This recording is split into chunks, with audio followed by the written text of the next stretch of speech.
What if Penny Hardaway isn't traded on draft night for Chris Webber?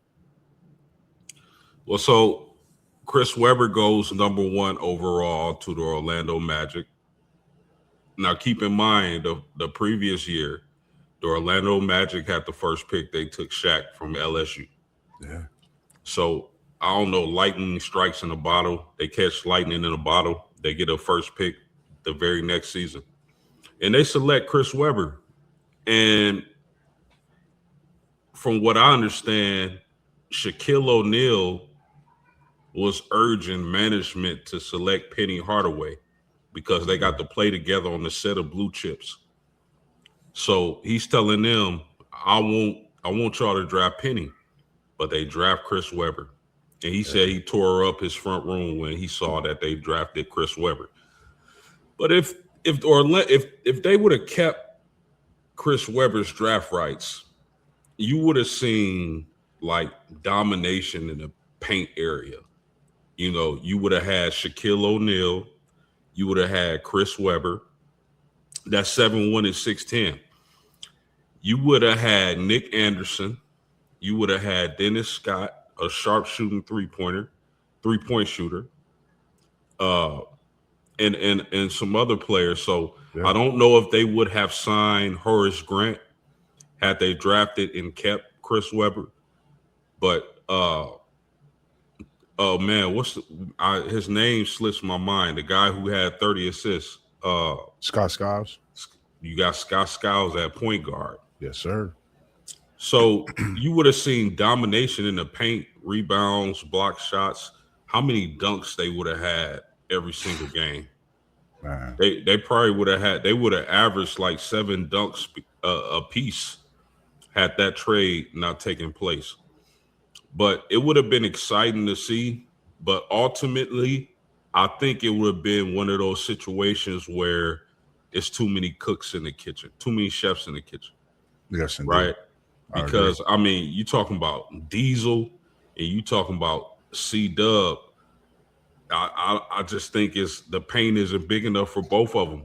Yeah. So I think ultimately, while that would have been exciting to see, the Magic made the right decision in trading for the point guard, the 6'7" point guard from Memphis State at the time, Penny Hardaway. But Chris Webber and Shaquille O'Neal, I have no doubt in my mind, would have been dominant. Long term, I don't know if that works because you got two bigs who demand the ball down low, and Chris Webber can handle the ball a little bit. But, man, that would have been fireworks and exciting to see. Yeah, I totally agree. I think, for me, it's the same thing because you got Shaq, you got C-Webb, two bigs that were very, very ball dominant, but they were doing what they did best, dominating that block, dominating the paint, and drawing the double team, night in and night out. I think, when it comes to that what if factor, man, Penny, and you really think about that because it would have been times where you got C-Webb and Shaq versus the bigs in the East, the possibility of that, matchup. I think at that time, Tim Duncan and David Robinson, earlier in their career. You going against Hakeem Olajuwon and those guys earlier in their career, with that help elevated Shaq and those Magic not being swept, in that early career where they have been able to propel in the East with the guard. Like how many assists would Scott Skiles have had with Webber, Shaq, Nick Anderson, like you said, Scott, Royal, the team that they just had a team that continued to will through that East. And we seen and knew what the East had at that time. You really had to play your best basketball during the playoffs, be stout, get through that physical season in the East at that time and just ball out. So that was an era to where it's so many what ifs in that era.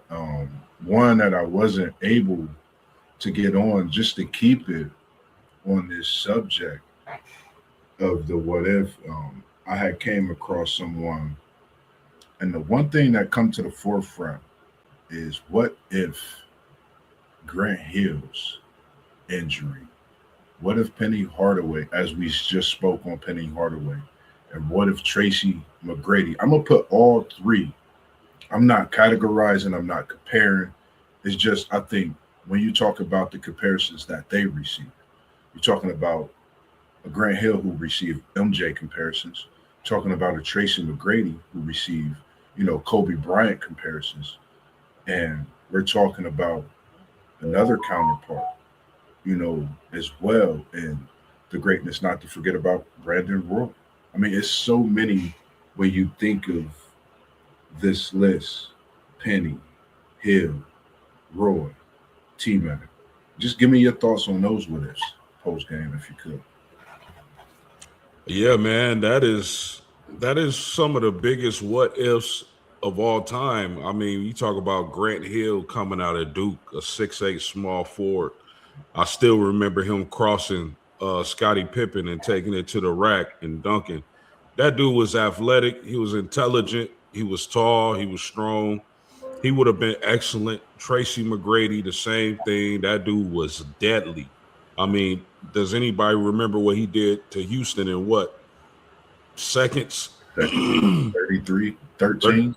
13 seconds, or was it 13 points in so many seconds? But Yeah, 13 and 33. Crazy. Tracy McGrady was an unbelievable player. Brandon Roy, oh my goodness, that dude was smooth as butter.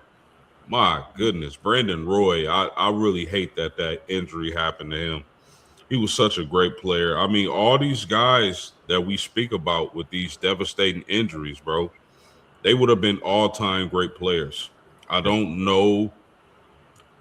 I don't know if maybe if Grant Hill in Orlando with Tracy, maybe if they're able to stay together and still make it to Orlando with each other, maybe they get a ring. But I don't know due to the all-time great players that was just, dominating the game around that time. Yes, sir. And another one, of course, I didn't mention because I know we would probably speak on this young man. You know, Chi Town, one of Chi Town's finest, I think. You know, Parlay Poe was in the chat. Shout out to Parlay Poe. Shout out to the whole chat for the guys for the questions as well, and the what ifs that they sent through. He had the question of what if Derrick Rose didn't get hurt. He said top 5 all time. What's your thoughts on this? Top 5 all time, period, or top 5 point guard? Point guard. I believe he was referring to point guard all time, possibly all time, but definitely point guard for sure. I know Parlay Poe. Yeah, easily. If Derrick Rose is able to stay healthy, keep that athletic bounce that he had, there's no doubt in my mind he would be top 5. He would be challenging for whoever. I think he'll be challenging for top 3, because is do we still talk about Steph Curry how we talk about Steph Curry? If that's a big if Derrick Rose is healthy. Yeah. Is Derrick Rose the one winning championships? I don't know. I mean, these what ifs are crazy, bro. Crazy. I definitely believe if Derrick Rose is able to stay healthy, he's definitely a top 5 point guard. Yeah, and we appreciate you tuning in as well. We have Cajun Meatball tuning in this evening. The first time I seen you, we definitely appreciate all those people that's new and tuning in this evening. One take Zay, he said that would have affected KD's legacy as well. Speaking on Brandon Roy, I believe, and he said if Brandon Roy could have stayed healthy, he probably would have been better than Kobe. And when you hear one take Zay, I'm leaving this here for a minute. When you hear one take Zay, rest in peace to the GOAT next to Mike. To me, my opinion, one of my greats is Bean. That's one takes all time. That's his GOAT. So that's a big what if when it comes to Brandon Roy and respectively. I remember watching battles in that West Portland, LA on a late night, like we said, I think earlier in the week or over the weekend about being up so late watching these games. Them 12:30 in high school, 1 in the morning, watching them games, trying to go work on some of those moves. I remember Brandon Roy getting 40 on Bean, but Bean bouncing back and going crazy for a whole month of 40. You know what I mean? So it's a lot that, when it comes to these players that I think when it comes to the injuries, the what ifs, man, crazy. He said top 5 ever as they are in the chat right now, as we are on stream. But yeah, man, I think D Rose for me, man, that's a great thing when you mention that who would be getting those championships. Would it have been D Rose? Would it have been Curry? Even the fact of having, KD Brown, because you got to think about this. When Derrick Rose this was before his prime, Post. He was really given the GOAT we know today, as many people say, my GOAT is MJ. But the GOAT today, many people say we seen Derrick Rose given, not just him, his team. Anyone else that stepped up to that Bulls team, he gave them buckets.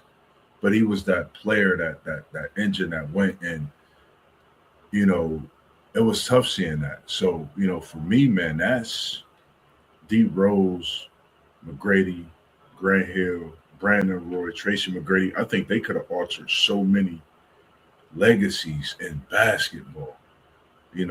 They have left a legacy of their own.